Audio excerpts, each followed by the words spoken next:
Welcome to How Kick-Ass Women Inspire. Today's guest is the Senior Director of Investment for Pivotal Ventures, a Melinda French Gates company that was created to accelerate social progress in the United States. In her role, she leads the organization's fund and direct investment decisions, overseeing a diverse portfolio that drives breakthrough innovations and impact for people in this country. And let me tell you, I have seen these women in action, and Erin is killing it. She has nearly 20 years of investment experience, previously working as the managing director at Cambridge Associates. She is a native Texan, but today resides in DC with her husband and her two beautiful children. And when she's not chasing after those kids, she enjoys exploring new restaurants, spending time with friends, travel, reading, and fiction writing. I can't wait to hear more about that. Welcome, Erin Harkless Moore. I'm so honored to have you on our podcast today. Thank you, Julie. It is such a pleasure to be with you today. Thank you for having me. Well, in so many ways, like we are new friends, but we have been working on the same mission for a long time. So to me, this is feels like, getting to hang out with someone whose values completely align. And I'm just so jazzed to get to spend this time with you and really hear Likewise. about what is it that is like fueling you and what's your vision for the future. But before we get into all that, let's do something fun. Is there a song, a theme song, your entrance music, whatever it is that you play when the times are tough or you need a little boost? A little boost. It's an excellent question. And I'd have to probably pick, I'm a big Lizzo fan. I think she is just such a tremendous artist, tremendous voice, and fun with her lyrics. And so I really like Good as Hell, I think is a fun song. And obviously more the sentiment behind the lyrics is, stepping away from, boyfriend or someone who's not treating you well. But I think it's applicable to just being a boss in life, not letting anybody hold you back, anybody that's trying to steal your shine, as they say. Just toss your hair back, make sure your nails look good and keep it moving. Nice. Where does this fire in you come from? Is there something that got you, to this place where you're just like putting your hair to the wind, if you will? I'd say the fire has been there, for a long time. And if anything, I think my confidence in owning, the spaces and the opportunities that I have is only grown with time. But the idea of growing up, one thing that my parents always said to me is, to whom much is given, much is expected. And I feel like I've been just so blessed in many aspects of my life and career, having tremendous opportunities, to study at Washington University in St. Louis, where I did my undergrad, spend time abroad, working on Wall Street. I mean, all of these that many folks do not have the chance to do. And so that fire really comes from like, look, I have a seat, I'm in this room, I have to make the most of what I've been given and the opportunities I have to show up and make sure that, I'm really taking advantage fully. So I think that, kind of those roots, and some of the adages from my parents are at the core there, but that's really where it all starts. So, Erin, so many of us look at the role that you have and we think, my God, there's no better role for a woman in this country right now than the kind of change you're making. How did you get to this job? Yes. Well, I have the exact same. Sometimes I'm looking around like, wait, me? Am I here at Pivotal Ventures? And pinch myself every day because it is a truly tremendous platform that we have here and that our principal has set up in founding this organization. But for me, it's not too, I'd say, exciting story in some ways. How I find myself here, I'd say I always had this passion for wanting to do well and do good. And frankly, earlier in my career, sort of saw that as the thing that I did in my free time and volunteer work after hours. And, the very traditional kind of finance and Wall Street path didn't allow for that. Almost 20 years ago, when I was an analyst at Goldman Sachs, there was a much brighter line between the pure financial interests and the social and impact space. And the latter was really, how I spent my spare time. And I think for me, I've always been a curious person, as someone who loves to ask questions, dig into problems, exploring new products and ideas. So I'll also say that I don't think, if I were honest with you, I didn't know that this was a job doing what I did when I started my career. I'd be hard pressed. Maybe there are out there now finding, young people, young women that say, I want to be an investor. Or I want to allocate capital on behalf of wealthy individuals and institutions. I didn't know what that was, but found myself in these roles and opportunities. And from there, kept trying to, achieve greater alignment and harmony with sort of my values and my purpose and what I was doing with my professional time. And so when I was at Harvard Business School, that was a really great time for reflection, stepping forward into the next phase of my career. And the Social Enterprise Club is one of the largest clubs on campus there. So I joined that. And I was just seeing more opportunities to align my values and my professional interests. I think you have those spaces where you find kind of like-minded travelers, as I call them, like how we were saying, Julie, I haven't known you that long, but when you connect with people who have a similar passion to you, that's so energizing. And you say, well, wow, yeah, she's doing it or he's doing it. I can try that. I can try that too. And that's part of what led me to Cambridge Associates after getting my MBA was the firm's commitment to social and impact investing, serving, many philanthropic institutions and families that were aligning, again, their values and their investments. So I was able to lean more into that work. And when the call came to join Pivotal, I think it was, sort of the right experience that I had at the right time and inflection point for the organization as we were continuing to build and scale our investment strategy. So I'd say I was on this path that sort of prepared me to be here. But if I was perfectly honest, I didn't set out after college saying, I'm going to work for Melinda Gates one day and manage her investments. Right.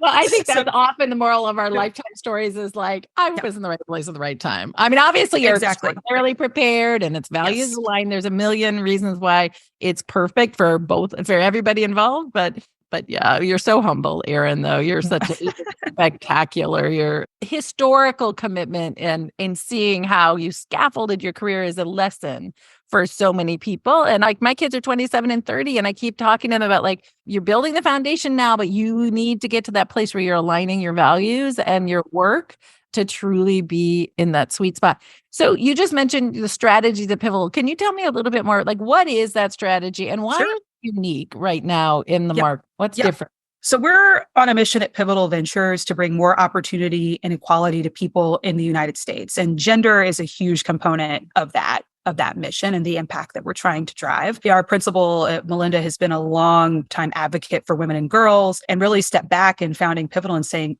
I want an organization that can tackle these challenges with the tremendous amount of flexibility in how we do that. What does that mean when we talk about advancing women's power and influence, which is the world that we want to see and live in? That's getting more women in positions to make decisions, control resources, shape policies and perspectives as it relates to their home, their workplace, their community, their capital, their finances as well. So I like to say Pivotal is not traditional philanthropy in the sense of how it's often defined. We do deploy philanthropic capital out of our organization, but we also see investment capital as an incredibly important lever to pull to drive social impact. So we're investing in funds and companies that are led by women and that are building and innovating in game-changing ways that will make, our world a better place for you, for me, my daughter, your kids, grandkids, all of the above. And, we're trying to center women and girls of color and magnifying the impact that their contributions can have, getting more women into public office broadly, supporting a modern caregiving system for American families. I mean, these are all the issues can I just tell you, you're literally defining how women lead. Everything that you just said is like, that is our community's mission. So this is so beautifully aligned. Yes. So if we're in those seats of power and influence, everything changes. Totally. And if you don't have a diverse group of people controlling, accessing, and benefiting from investment capital, the same mistakes, if you want to call them, will just continue. And we won't be realizing the true potential for our economy and for all Americans, right? Like this idea that a small subset of people are the only ones that can build game-changing companies is false, right? And I mean, Julie, you know all the stats. I don't have to quote them back. Well, but I think for our audience, it's not a bad. What are your No. Yeah, well, there are so many, but women founders are overlooked, specifically in venture. Only 2%. That number has just been stubbornly stuck there. Of funding has gone to female founded teams. PitchBook puts that report out every year. I mean, I think that's probably one of the biggest headlines. But the fact that that 80, 90, close to 100% of capital is only going to one type of founder. And you peel back, the layers for women of color, Black women, Latina, Indigenous, it's just smaller and smaller and smaller.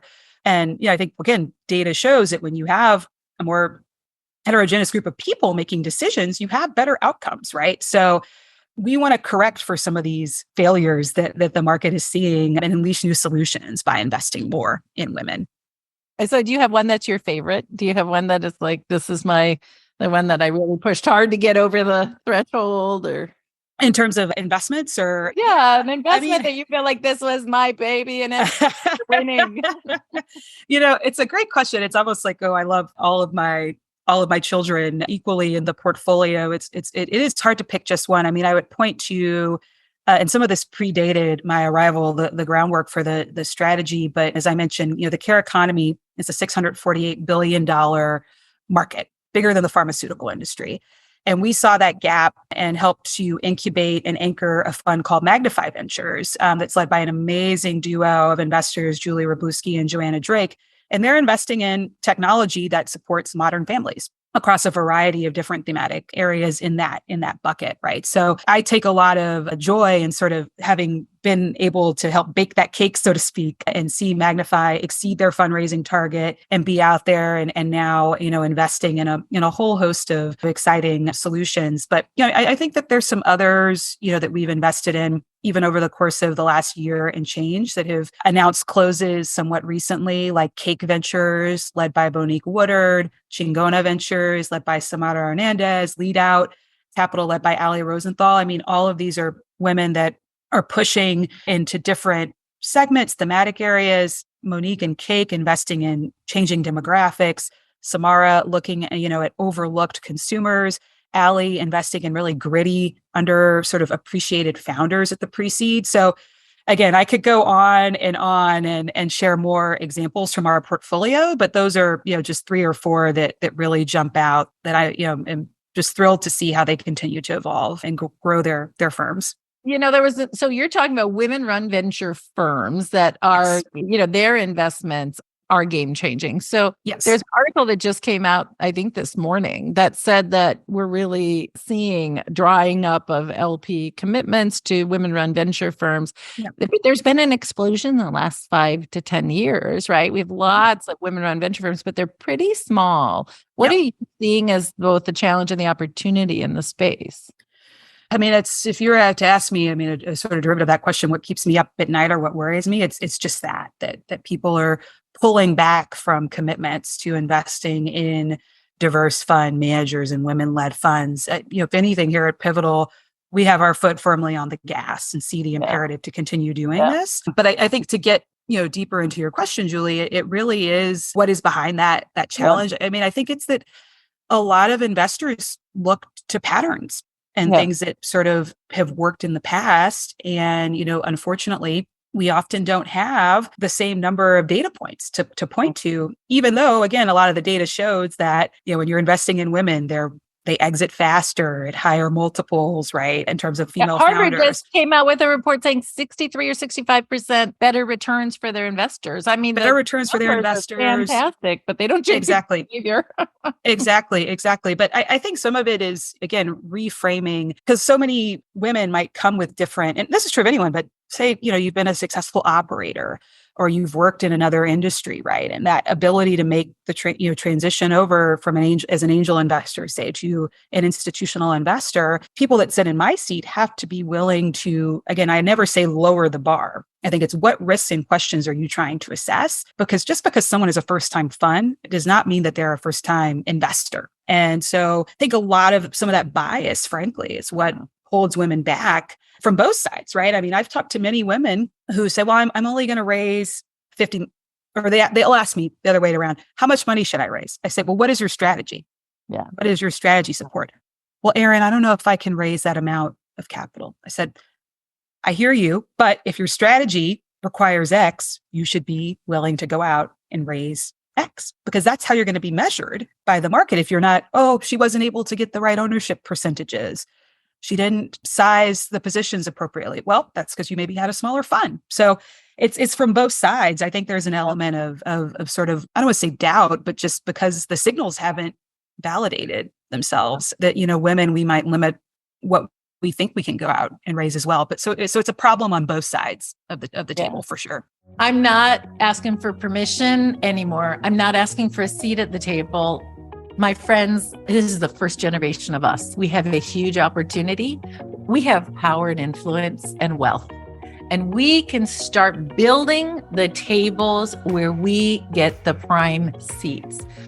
Today, we want to invite you to join us as investors in venture. I know no one's asked you to do it before. It might be something that seems scary or foreign, but I promise you it's not that different than investing in a mutual fund where your retirement funds are. I want you to lean in and just learn a little bit more. How about making a commitment that in the next 12 months, you're going to give yourself 12 months to figure it out and to take a step? I want to invite you to be part of the new table of power and influence and wealth. You're invited. I want to sit at the table with you because we're going to make big change. We're going to make the world we've been dreaming of.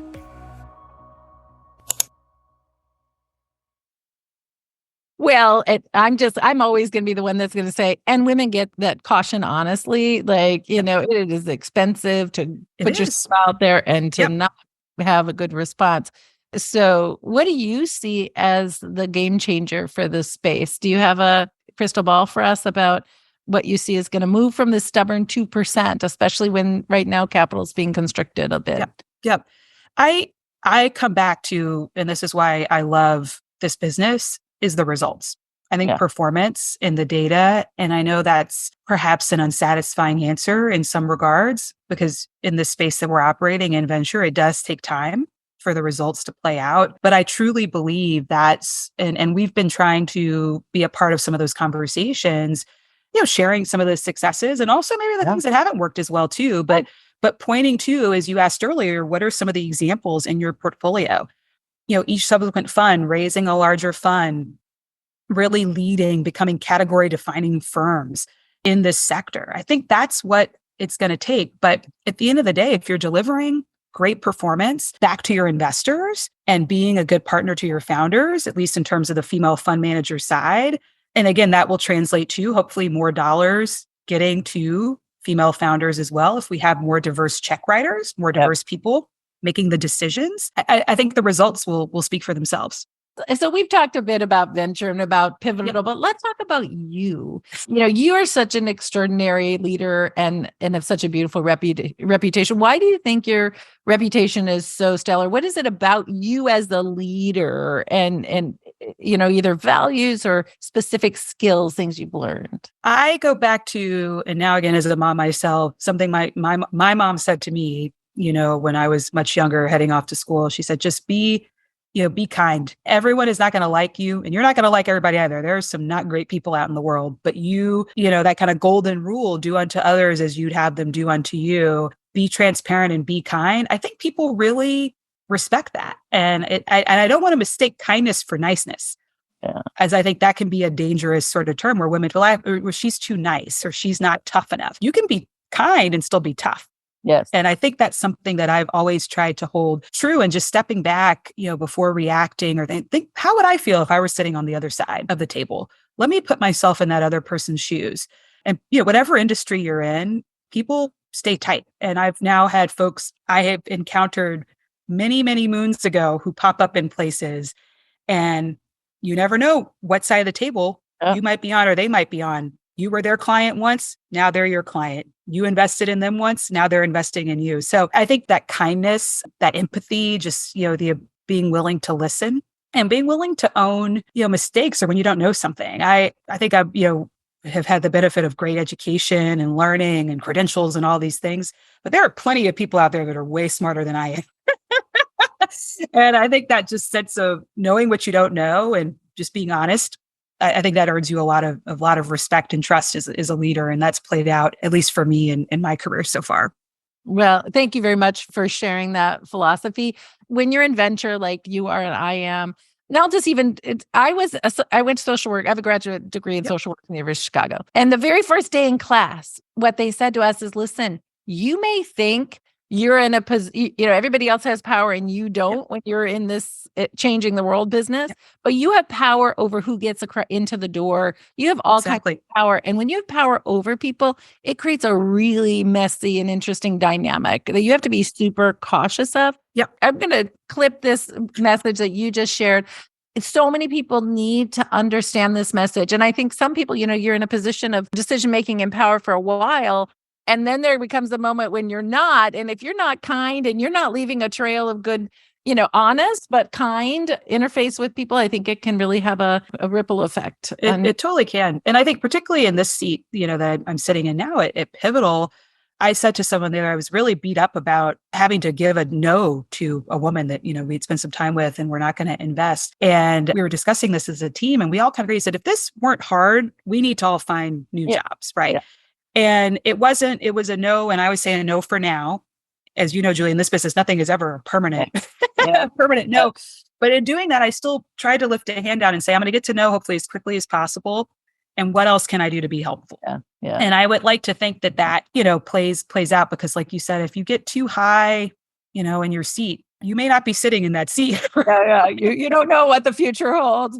You don't know what the future holds for sure. For sure. So are there any key lessons or moments that really were defining moments for you? Yeah.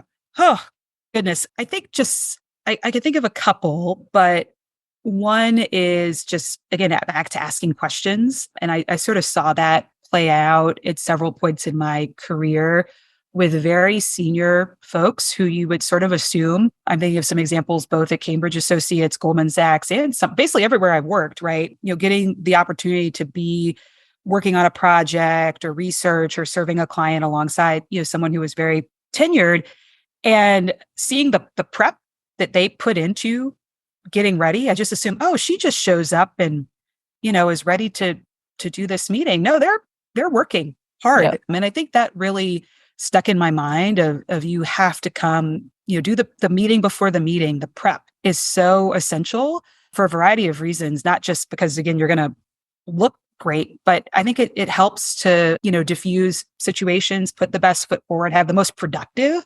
conversations, to be honest, when you've thought things through and prepared in advance. And so I think that's probably one of the biggest lessons I've learned is just whatever, we're lifelong learners, right? And I may not be sitting preparing for a test in the classical sense, but you still have to do your homework and come ready to play. You're so beautiful. What a roadmap for, and I getting back. I want my 30-year-old daughter to watch this because be kind, responsible and prepared, and have some humility and understand your power. I mean, my goodness, what a beautiful combination of things for people to really take away from this conversation. I love it. And you said it so succinctly. I was trying to get across. So thank you, Julie. So much in my bones. You and I are on this mission about women's power and influence. And if you were encouraging people to do one thing or to take some action to advance in this space, what would that be? Oh, well, I'll come at it from an investment frame because that's the seat that I sit in and you as well. I think it's coming back to even in your own personal portfolio, knowing what you own, learning what you own, and not being afraid to align your 401k, your brokerage account, your banking relationships back to organizations that are putting women first, right? And are responsible in how, they support their workers and their practices. And so I think that's one thing that we can all do is just ask those questions, right? Be prepared, whether it's with your spouse, you solo, taking that extra time to do that research. I think that's one thing that we can all do and sort of with the frame of putting women first. And then voting, I mean, that's like a kind of a different conversation than this topic, more of a political vein. But, we see that every day. And some of the work we've, trying to advance at Pivotal Ventures on the policy side as it relates to caregiving and the care economy, things were being stripped out of, take the Build Back Better bill as an example, which ended up, still supporting caregivers in a meaningful way. Who was though in the room? Nancy Pelosi, Speaker Pelosi kept putting it back, kept pushing things back. And so we need to have women representing us as well at all levels of our government, local, this from the school board all the way up to the White House. And so I think that's another spot that I would just encourage for whatever side of the aisle you're on. Like we just need more women voting and reacting for the issues that care for them. So both the political capital and the investment capital, those would be the two levers. I think we can all those two combine and pull in our daily lives. I don't know if you know Amy Allison, but a dear friend of Mhm. mine started something called She the People. Oh, And yeah. it's really about women involved in every part of the political process. Yes, run for office. And by the way, the data says their story is that it takes, tapping someone on the shoulder 9 times for people to run Yep. for political office. Yep. Even if you're not going to do it yourself, be present and look around you and think, who can I Yep. tap on the shoulder because Exactly. that encouragement in order to step into the game? Because Totally. it's I not. love that. You are also a mom. You have two Yes. beautiful babies. You Yes. talk about, stepping away and creating space, even getting outside of the work. It's the hardest thing. And everyone is so big, whatever job you have, right? You're being pulled in 100 different directions. And I think it just goes back to that, for me, intentionality. My calendar, I block the time off when I get home. Usually I try and, put my phone, just tuck it away because I only have that 90 minutes with the kids in the evening, between getting home, eating dinner and heading off to bed. So just try. And so again, being present at work when I'm at work, but then being present at home when I'm at home and taking the space and sometimes being a little selfish to care, for myself too, right? It's squeezing in that massage or that workout class that's this important.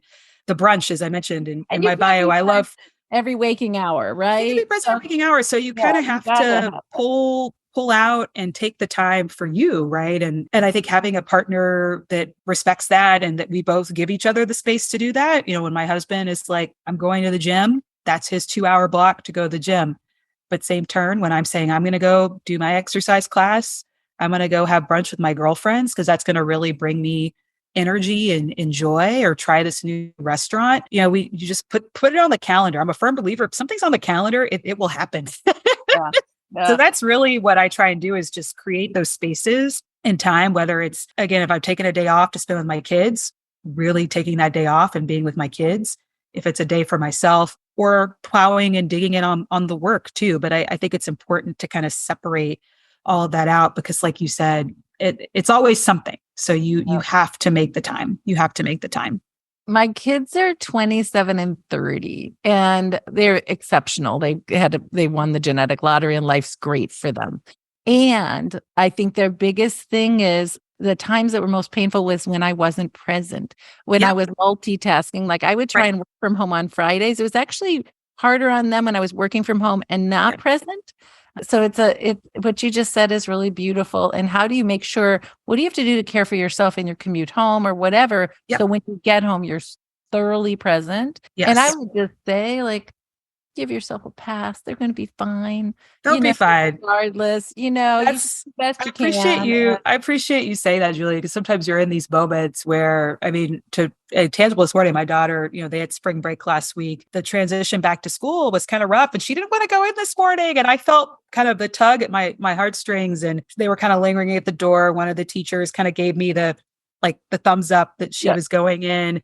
And I kind of had to say, you know what? We will check in. I will make some time to be with her this evening. But like you said, they remember, they may not remember. I think back to my own, childhood, my parents worked, had a lot of other responsibilities. But when the time came, my dad was always at the game, always at my Yeah. basketball game.